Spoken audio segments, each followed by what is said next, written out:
And we've talked so much in these 7 days about God's kingdom and picturing that kingdom and what our Almighty Father is doing, what Christ is doing. And I grew up a Baptist, and I had no idea. I don't know if I ever heard the words unleavened bread or Pentecost. I heard so very little about what is really going on out there, what is really happening, what those 8 billion people do not know. So that's what we've been talking about while we're here. We're picturing a time when God's first fruits will occupy spirit bodies. And it's so hard to conceive of. We're talking about becoming, and Carlin back there is taking good care of me. Just whenever the first slide can come up, it will have my title on it. We're talking about becoming co-heirs of Christ, of all things, with Christ, co-heirs of all things. And I want to ask the question, what does that really mean? Can we grasp what that really means? I think back just to a few days ago. It has gone by quickly, but the offertory message we had on day one of the feast by Mr. Moulton took us on an inspiring journey through the universe. And I'm a science guy. I love things like this. So I thought that was exciting, a quick trip through the universe. And it made me wonder. As I saw that, I really hadn't thought about this before, but it made me wonder of when God was showing Abraham the future of his descendants. This is the family, the physical family, and then the spirit family. When God was showing Abraham what would be, and the number of them is Genesis 15:5, and he could have said, as the sand of the seashore, so your descendants will be. Or he could have taken Abraham onto a high mountain with just a huge endless valley out there before him of grass, and say your descendants will be more than all the blades of grass on all the earth. When God was telling Abraham about the future, about the number, about his descendants, really about this family he's creating. And I wondered during that offertory, as I was sitting back there, why did God choose the stars of the night sky? And elsewhere we'll see all the stars in their hosts, innumerable. And then in that offertory, we read Deuteronomy 4, verse 19. So listen to these words with me. I'll just read. When you see the sun, the moon, and the stars. And then God says, don't worship them. That's not what they're there for. Don't worship them. That's part of the Babylonian system. That's part of what has been done. When you see the sun, the moon, and the stars, all the hosts of heaven, and I really hadn't caught this before.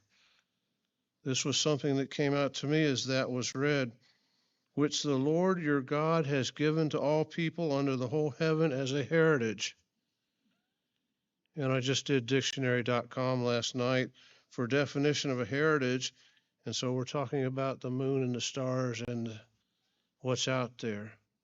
The sky, dictionary.com said, property that is or may be inherited, or an inheritance for that. So it becomes a question, really, as to what God is telling us. What does it really mean? What does all this really mean? And the answer is we can't fully imagine right now, but we know it will be amazing. So I want to start with part of this hope. Look with me in 1 John 3. We may have been there. I'm not sure if I think we have been here during this feast. 1 John 3 in verses 1 to 2. And I have to always caution myself, don't read without paying attention. Don't read without thinking. Don't read without focusing on what's being told to us here. Behold, what manner of love the Father has bestowed on us, that we should be called children of God. And so this is the creator of the universe. And he's calling us his children, children of God. Therefore the world does not know us. And for you sitting here who have God's truth, it doesn't know. It doesn't understand that part of us. It's something we can't convey. If they're not being called, the world does not know us because it did not know him. And the world did not accept what Christ had, the message. Beloved, now we are children of God. So there's that message again. And it has not yet been revealed what we shall be, but we know that when he is revealed, we shall be like him. And we shall see him like he is. We shall be like him, beautiful immortality, in calm peace we find. I looked up synonym for peace, tranquility. In this kingdom that's coming, supreme tranquility and joy, and the magnificence of that kingdom we've been learning about and focusing on this week. So in addition to a spirit body, I wanted to start there, but then I wanted to move on to another aspect God tells us about and it's what's on the screen behind me, co-heirs. And I'd like to consider together, what does that mean? I've seen similar done at the feast, but not for some time. So look with me now in Romans 8, and I'll ask that you do focus. And let's see if we can stretch our minds a little bit about what God is telling us. Romans 8, and we just saw similar read in Deuteronomy 4. And see if we can grasp what we find here. Romans 8, verse 16. The Spirit itself bears witness with our spirit that we are children of God. So there we have those words again. God wants to make it clear who we are to him in his relationship. And if children, then heirs and heirs of God and joint heirs with Christ, if indeed we suffer with him, or if we follow Christ, that we may also be glorified together. And we just read in 1 John, what it means to be glorified. And so amazing for words, that we may be glorified together. So what else do we find here? Verse 18, for I consider that the sufferings of this present age are not worthy to be compared with the glory. And there it is again, we're talking about the resurrection, which shall be revealed in us. For the earnest expectation of the creation here, eagerly waits for the revealing of the sons of God. And this again is the resurrection of the first fruits. The creation is waiting. Verse 21, because the creation itself will also be delivered. So don't miss these words. The creation will be delivered from the bondage of corruption into the glorious liberty of the children of God. So I'm reading from the New King James Bible. Other translations say, here the whole creation, all creation. Some translations say the universe. And if you've ever sat and thought about how space out there never ends, which I kind of like to think about, and you can look over my shoulders and out these windows to spots of light between those pine trees, and if your eyes are a beam of light that go as fast as you want, you never reach the end. If we think about that, that's what modern physics now says is the case, and it does get to be mind-bending about what God has got out there. The New English Bible says, in this creation for the created universe, waits in eager expectation for God's children to be revealed. We're talking about the resurrection, so think about that and just what that really means. Paul tells us that Christ was the creator. This is Colossians 1:16. For by him, and this is Christ, were all things created that are in heaven and that are in earth, visible and invisible. All things were created by him and for him. That word translated as heaven in this verse is the Greek oranos, and it's talking about the sky and the realm of the stars out there. that space. I'm quoting the Greek dictionary of the New Testament. You'll find the same in Strong's Concordance. For the meaning of that word, it's not referring to God's domain. All things were made not only by Christ, but also for Christ. And we find, and we saw here, that we are co-heirs with Christ of that. Look in Hebrews 1 with me about this. Hebrews 1, verses 1 to 2, and we'll find little words here and there about the mystery of what God is doing. Verse 1, God, who at various times and in various ways spoke in times past to the fathers by the prophets, has in these last days spoken to us by his Son, whom he appointed heir of all things. So there we have it again, through whom also he made the worlds. So that's interesting. Christ is heir of all things. And here we have tied to that Christ made the worlds. And that's plural, New King James Version. We could look at other translations, and for worlds here, you might find the universe. And that's the NIV that does that, the New Living Translation, the Moffat International Standard Version, and they're showing the completeness of intent of the things of which Christ will be heir. And you are children of God. And he plans to share everything with his children.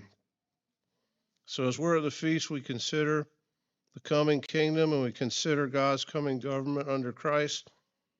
And then I like to think about Isaiah 9, verse 7. And that tells us of the increase of his government, there will be no end. Okay, so I grew up Baptist. That means we were taught you go to heaven when you die, and we had no idea what you did when you got there. But God is not static. Isaiah 9, verse 7, God is growing. It's going to grow forever. Of the increase of his government, there will be no end. From that time forward, even forever, we find in Isaiah, and there is a universe out there. Romans says, groaning for the revealing of the resurrected children of God. It's waiting. We've reached a special and unique time in human existence. And it doesn't matter if you look microscopic or macroscopic. So my job, I'm a biomedical researcher. And I'm amazed at what we're finding in the molecular realm that we cannot explain. And I find more very intelligent individuals saying this could not have happened by itself. They won't accept that there is a God. The microscopic, and we're at a time in human existence now where we've got the Hubble telescope out there.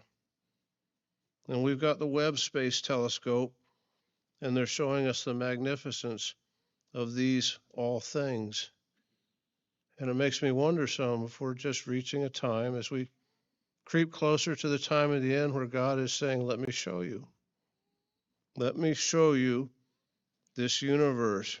So I wanted to look today at what humans are now seeing, and starting with some perspective of size, because it is unimaginable size out there. I wanted to take a trip today. So next slide, and that should be a map, and I put a line on that map, and that line is from Wrightsville Beach, North Carolina, which is maybe an hour south of us here, to San Francisco, and I chose that because that's Interstate 40 that runs that line, and I've gone from Wilmington on to I-40 right there, and there's a sign there that says San Francisco, California, 2,676 miles, all the way across the country. And driving time, if you could average 70 miles per hour with no stops, would be 33 and a quarter hours. So it'd be a tiring one full day and 9 and a quarter hours to drive, but we don't want to go there. Let's go to this next slide. And it's been part of what humans have always wanted to do, to reach out there. And my mother would tell me when she was young, she was taught, Never will humans be able to reach that moon. It's just impossible. So there's a moon, and to get there, we're going to have to take a rocket to cover those now 240,000 miles. Next slide. So that's a 3-day trip. And imagine being in that rocket. I was privileged to actually see the space shuttle take off once. And that is power that's hard to imagine. And it's real. Some believe it's not. That thing, I saw it, it went up. As we see here, it really is real. So that rocket will take 3 days to get there. And here it's made it. Next slide. This would be a view on the moon. And now we're looking back at God's home base. Isn't that pretty? From there, back at planet Earth from the moon. So how would you feel if that was the view your eyes were seeing? One of those who made those first footprints out there, looking back at Earth and thinking about your house and your family, your friends. Maybe if you're like me, you're thinking about your dog. Love animals. But knowing where you are so very far away from home as you're where that was taken. But let's keep going out. Next slide.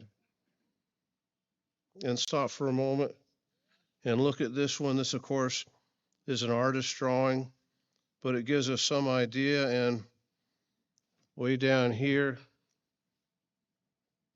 is the Earth, and next is Mars, and then we've got the asteroid belt, and they are really much farther apart than in this artist's drawing. But it kind of makes me wonder when I see views like this, how big is God? And my answer is, I suppose he's as big as he wants to be. But I do wonder, too, if this artist's rendition is kind of a God's eye view of our local part of his creation. And it's just beautiful. So what about the future of co-heirs with Christ, who are co-heirs of the worlds? As we're seeing, what future views will God's children, the co-heirs, the co-owners, see of things like this? So, okay, next, let's go way out. Let's start going way out past Jupiter. Next slide. How pretty that is to see that up close. Out past Saturn. Next slide. So imagine being a spirit being, hovering just over that spinning ring and watching it spin under your feet. And it would be going pretty fast if you could do that.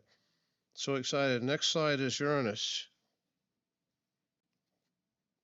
And this planet has the name, its name comes from Uranus, which means heaven. Is where the name of this planet came from. Next slide is Neptune. And then on to next slide, Pluto. And so distances now are getting very big. Very, very big to get that far out. And I think I've put on that our New Horizons spacecraft shown on the left. And that spacecraft we put up completed that 3.3 billion mile trip and sent many pictures of Pluto back. And this is one of those. We had to wait 10 years after launching that spacecraft for it to cover 3.3 billion miles. That is a long distance. So let me see if I can see. Right there, almost off the screen, there's a bright star in that view. That's our sun.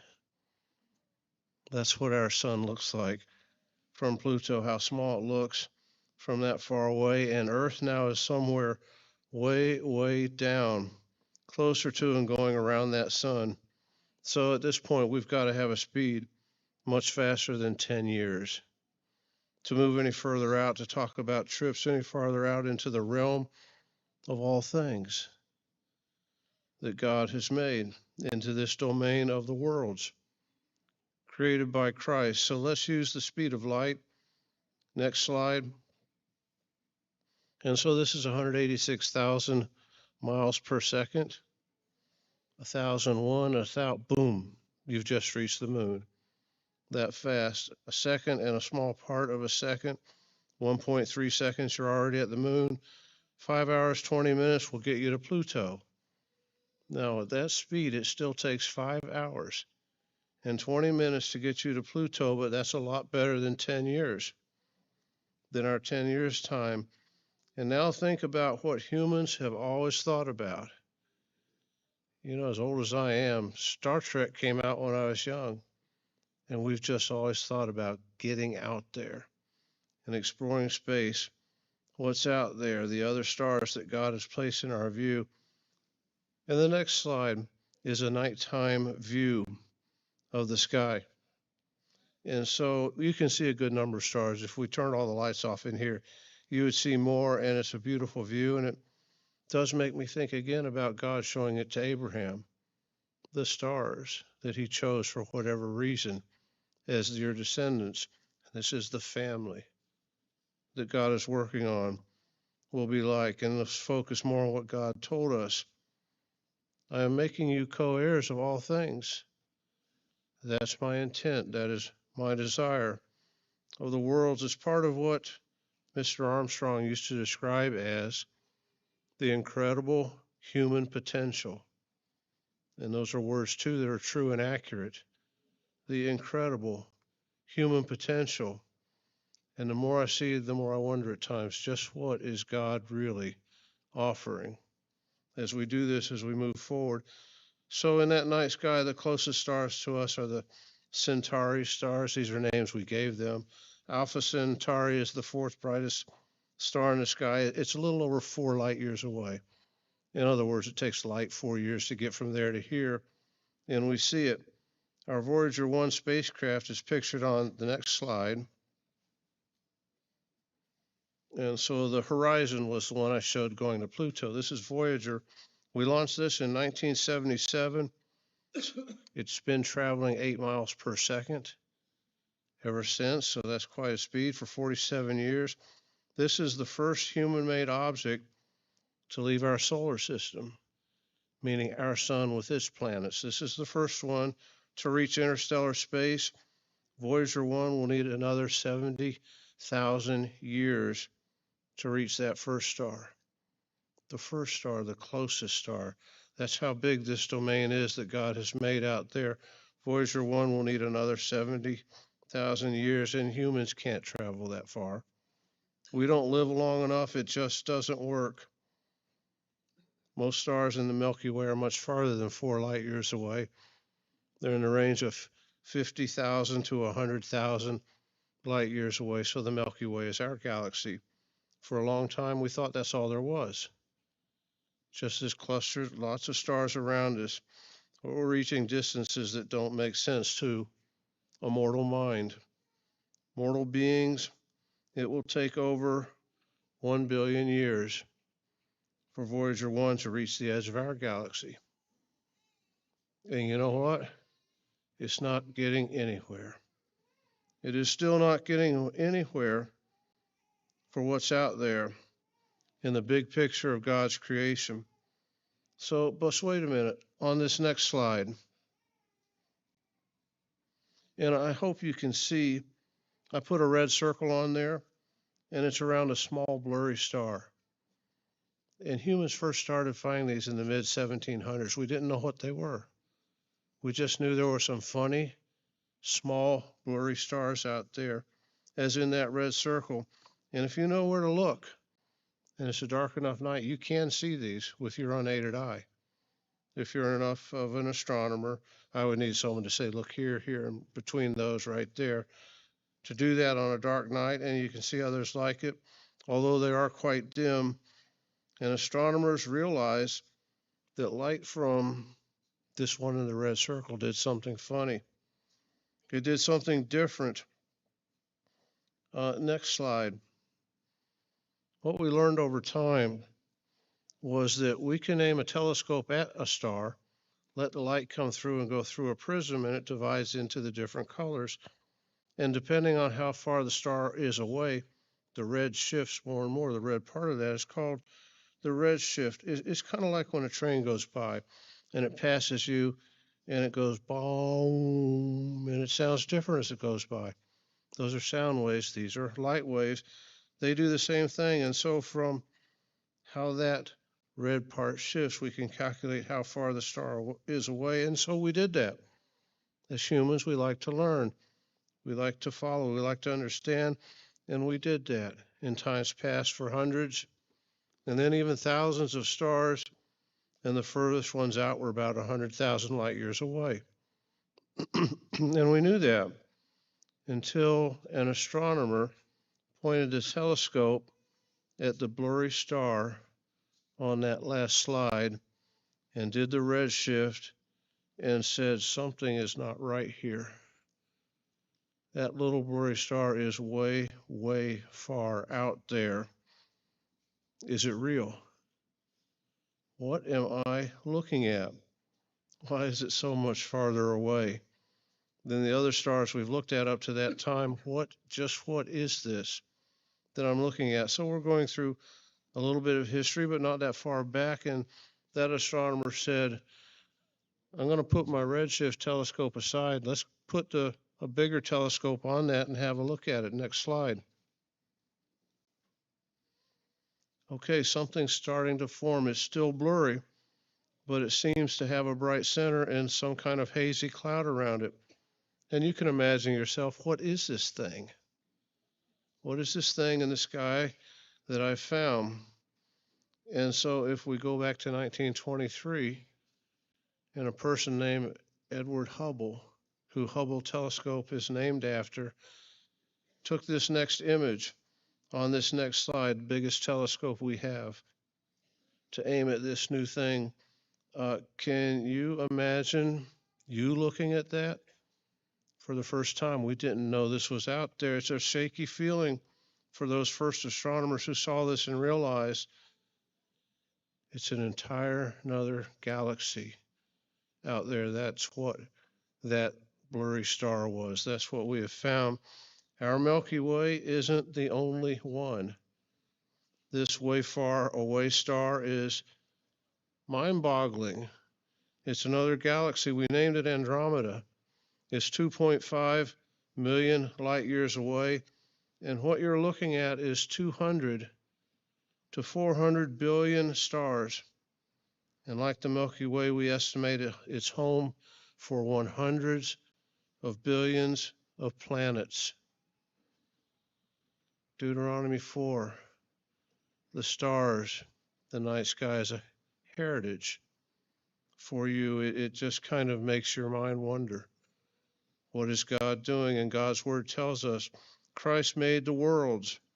That was written long before humans knew any of this was out there. Revealed now to humans as we creep further ahead in our time through Hubble, through Webb. And it makes me wonder, and I hope you too, about a promised kingdom that will increase forever.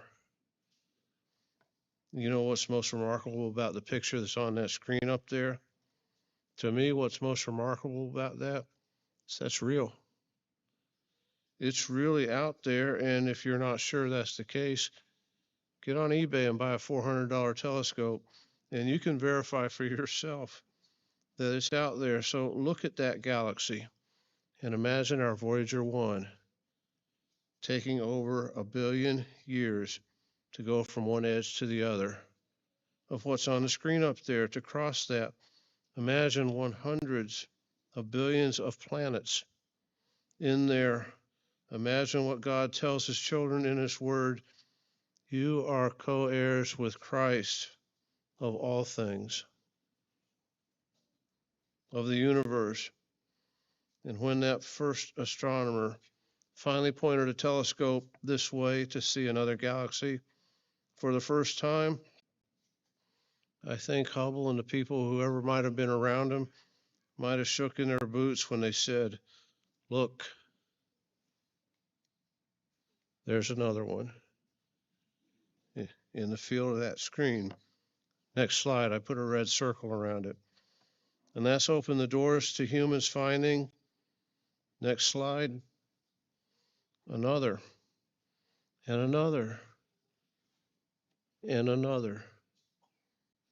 And I've tried to give some idea of size again, that it takes our spacecraft a billion years to cross one of these things. And the more we looked, the more we found, and it doesn't matter what direction you look. So you can look over my shoulder again out into that sky at any little piece of light you want, and those are sitting out there. I wonder what kind of telescope eyes we might have in spirit bodies, and those are out there.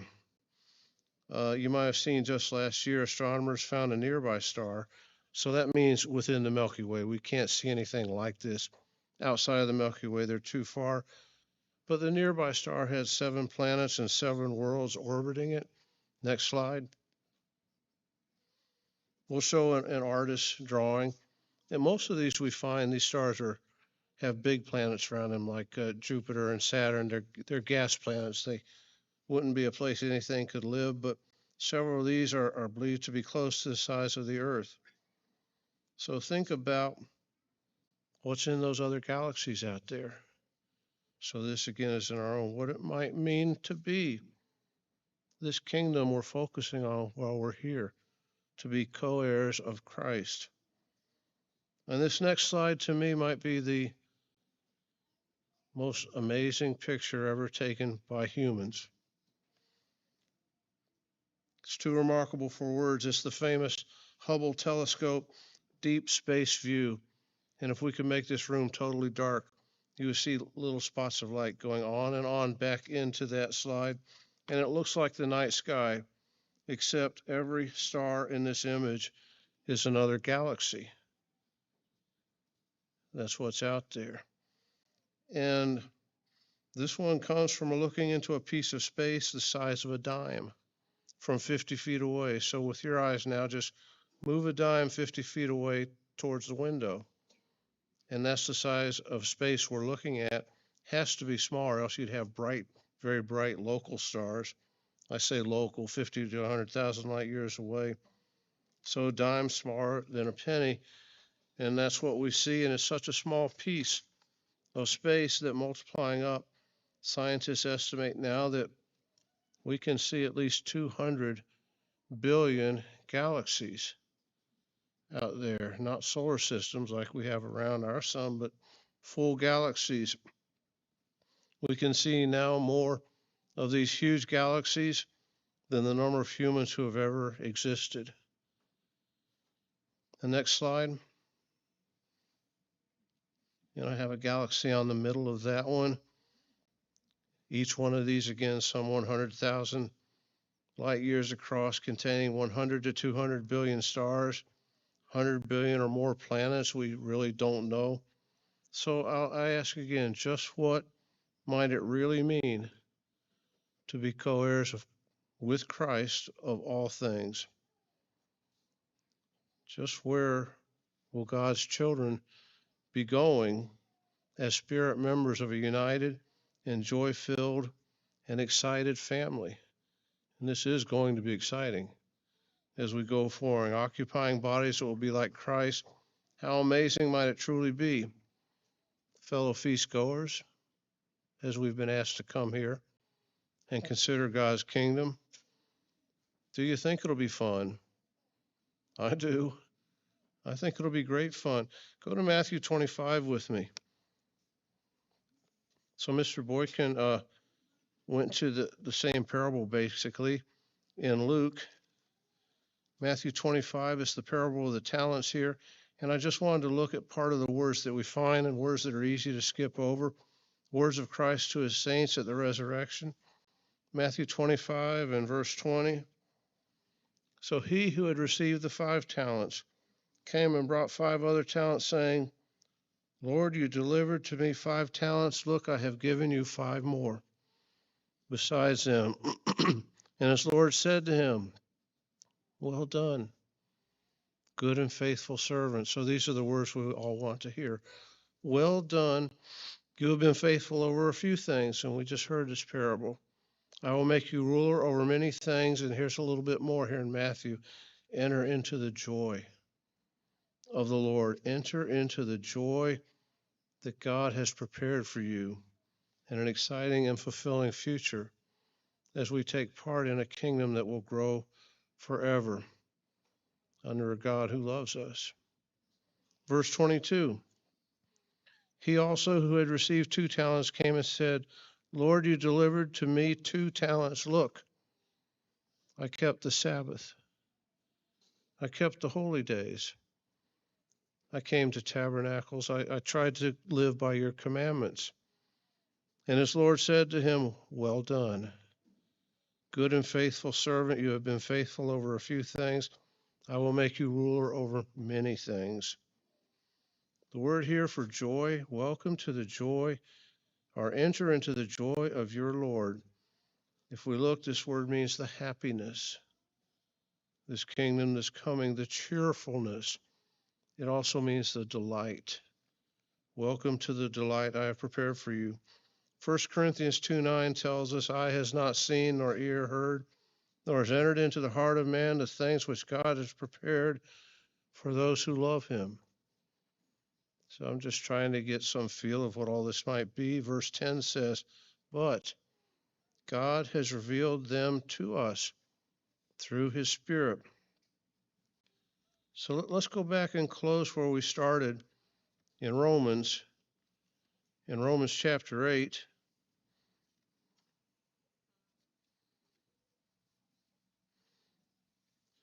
Romans chapter 8 and verse 19.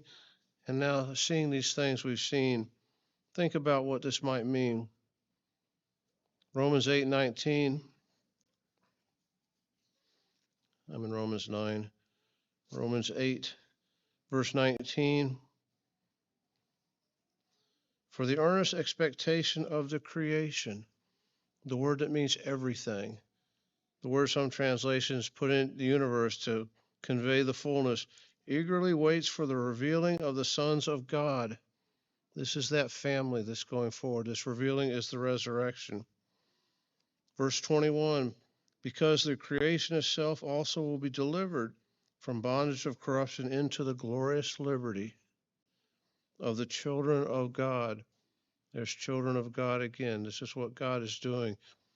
This is what I mentioned with Mr. Boykin. It's all about. This is the family plan. As I grew up, we didn't know what the purpose of life was. If anyone asks you what the purpose of life is, it's very simple. It's entering the kingdom of God. It's joining the family into the glorious liberty of the children of God. For we know that the whole creation groans and labors with birth pangs together until now. Not only that, but also we who have the first fruits of the Spirit. That's an invaluable study there, just what first fruits means. And those crowns, and it appears that it may be those crowns are worn forever. Continue in first fruits in that bride of Christ. Even we ourselves groan within ourselves, eagerly waiting for the adoption, the redemption of the body. And as you get to look more like me, that becomes a more interesting thing in this resurrection, the adoption, the redemption of our body. For we were saved in this hope, but hope that is seen is not hope. For why does one still hope for what he sees? It is through a glass dimly now that we see these things, like that body like Christ, and co-heirs of the worlds, a kingdom that increases forever, the things that God is preparing for his children, his coming family. Verse 25, but if we hope for what we do not see, what we do not fully see yet, we eagerly wait for it with perseverance. New Living Translation says, but if we look forward to something we don't yet have, we wait patiently and confidently because we trust God. And we know he says, I can't lie. I'm not telling you anything that's not true. And so the words on the slide are King David's, this slide up there. What is man that you are mindful of him? Well, quite a bit. This is what God is all about now. And as far as creating things, I think it's quite a bit more work, challenge to create those things on the far right than entire planets. Something that lives and can carry God's human spirit and become a spirit member of God's family. God surely has great plans for his spirit family, And at the feast, we're eagerly looking forward to a beautiful millennium, what we're picturing here, and then to all eternity in a kingdom that will grow and increase with joy and happiness forever. So my thought is, let's keep focused on that. Never let go of this amazing calling to enter the family of God, to become spirit members of his family, to become co-heirs with Christ of all things. Happy feast.